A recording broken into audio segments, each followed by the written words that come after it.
Hello everyone.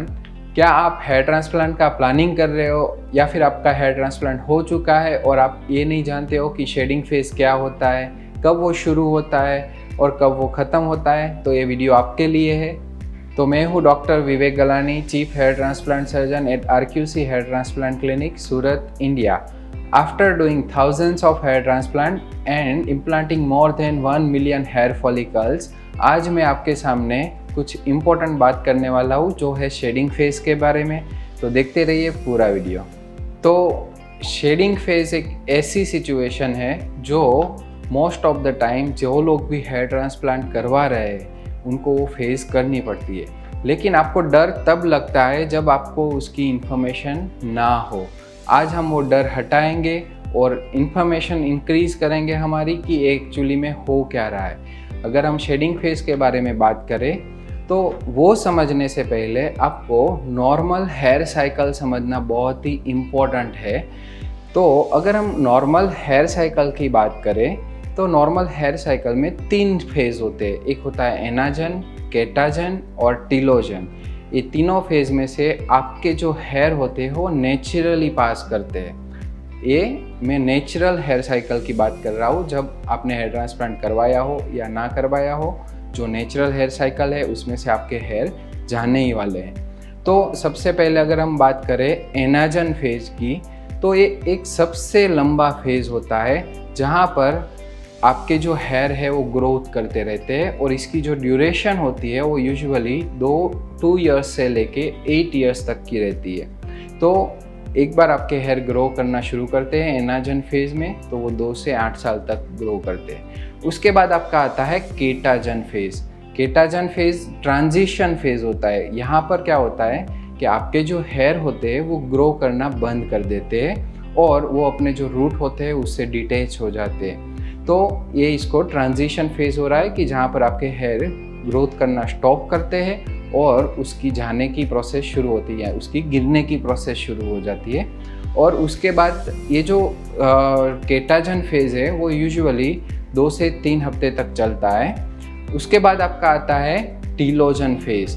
तो जो telogen phase होता है वहाँ पर क्या होता है कि आपके हेयर रूट से सेपरेट हो गए हैं, तो अब वो बाहर आते हैं क्योंकि नीचे से जो आपका न्यू हेयर है वो उसको आपके पुराने बालों को पुश कर रहा होता है। तो उसकी वजह से आपका जो पुराना बाल है वो गिर जाता है, जिसे हम टीलोजन फेज बोलते हैं। और ये आपका 2 से 3 मंथ तक की ड्यूरेशन लेता है। तो अगर मैं नॉर्मल हेयर साइकिल की बात करूँ तो सबसे पहले एनाजन में आपके जो हेयर होते हैं वो 2 से 8 साल तक वो ग्रो करते रहते हैं, वहाँ पर से ही ग्रो करते रहते हैं। उसके बाद क्या होता है कि केटाजन फेज में चले जाएंगे, यानी कि ट्रांजिशन फेज, रूट से वो सेपरेट हो जाएंगे। फिर टीलोजन स्टेज में जाएंगे तो जहाँ पर आपके न्यू हेयर होते हैं वो नीचे से पुश करेंगे आपके पुराने बाल को और उसको गिरा देंगे।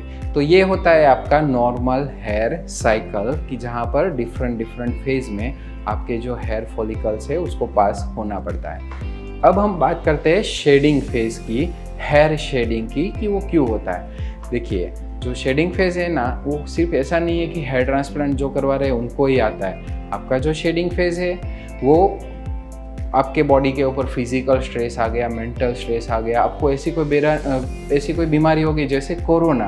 आपने सुना होगा कि इनको कोरोना हो गया था, उसके बाद बहुत सारे इनके बाल गिर गए, तो वो भी एक शेडिंग ही है, वो भी एक शेडिंग फेज ही है।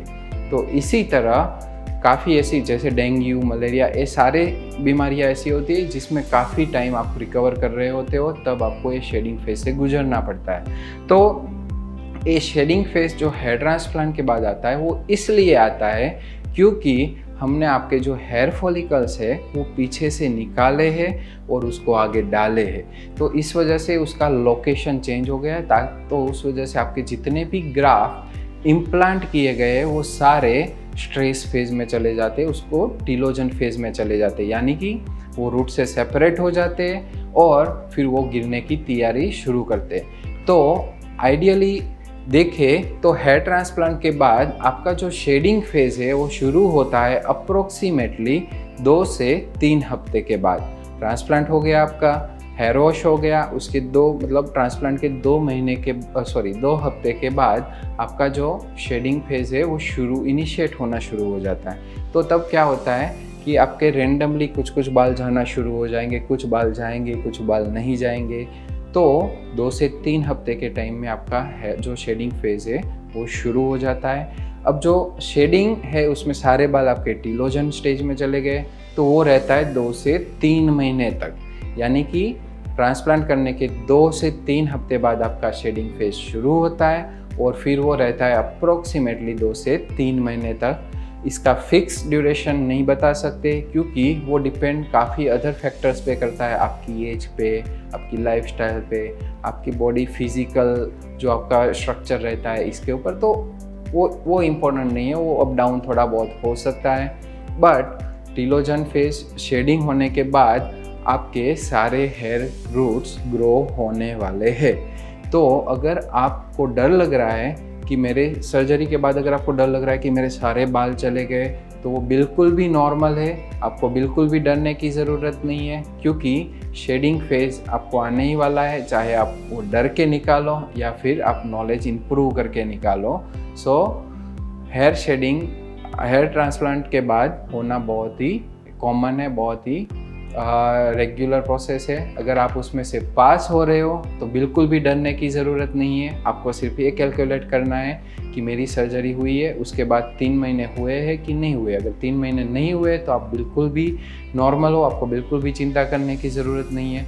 और ऐसा भी नहीं है कि 3 महीने हो जाने के बाद चौथे महीने आपके सारे हेयर आ जाएंगे, ऐसा बिल्कुल भी नहीं होने वाला है। हेयर ट्रांसप्लांट, इसी वजह से हेयर ट्रांसप्लांट का जो रिज़ल्ट है वो अप्रोक्सीमेटली 8 से लेके 12 महीने की ड्यूरेशन लेता है। चौथे महीने पे क्या होता है कि आपके थोड़े थोड़े जो न्यू इम्प्लांटेड हेयर है उसमें से थोड़े थोड़े हेयर आना शुरू हो जाते हैं। 5वें महीने पे उससे ज़्यादा आते हैं, फिर ऐसे करते करते नंबर भी बढ़ जाता है और लेंथ भी बढ़ जाती है। तो इस वजह से आपको बिल्कुल भी डरने की ज़रूरत नहीं है। सो फाइनली आपका जो शेडिंग फेज़ है वो सर्जरी करने के 2 से 3 हफ्ते बाद शुरू होता है और एक बार शुरू होने के बाद वो 2 से 3 महीने तक रुकता भी है।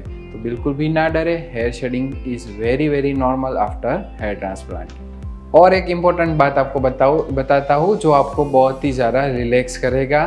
देखिए, अगर आपने हेयर ट्रांसप्लांट करवाया है तो it takes only 72 hours, like 3 दिन के अंदर अंदर आपके जो भी रूट्स इम्प्लांट हुए हैं वो परफेक्टली सेफ हो जाते हैं। वो परफेक्टली आपके स्किन के साथ, आपके स्काल्प की जो स्किन है उसके साथ नेचुरली अटैच हो जाते हैं। यानी कि इसका मतलब ये है कि 72 आवर्स के अंदर अंदर आपका जो स्टेम सेल है जहाँ से आपके हेयर ग्रो करने वाले हैं वो ऑलरेडी आपके बॉडी के साथ बिल्डअप हो गए।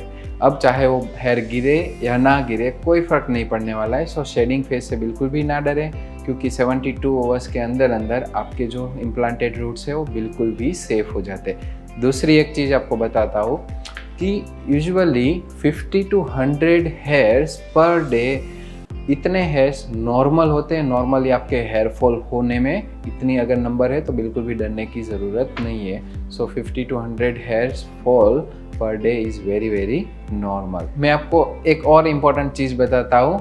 हमने एक वीडियो बनाई हुई है जो है, अगर आप हेयर ट्रांसप्लांट के बारे प्लान कर रहे हो तो उसके लिए क्या क्या इंपॉर्टेंट टिप्स है, क्या क्या इंपॉर्टेंट चीज़ें हैं जो आप ट्रांसप्लांट करने से पहले ध्यान में रखना शुरू कर सकते हो। तो इसकी जो लिंक है वो हमने डिस्क्रिप्शन में डाली हुई है, ऊपर कार्ड में भी आपको शो कर रही है।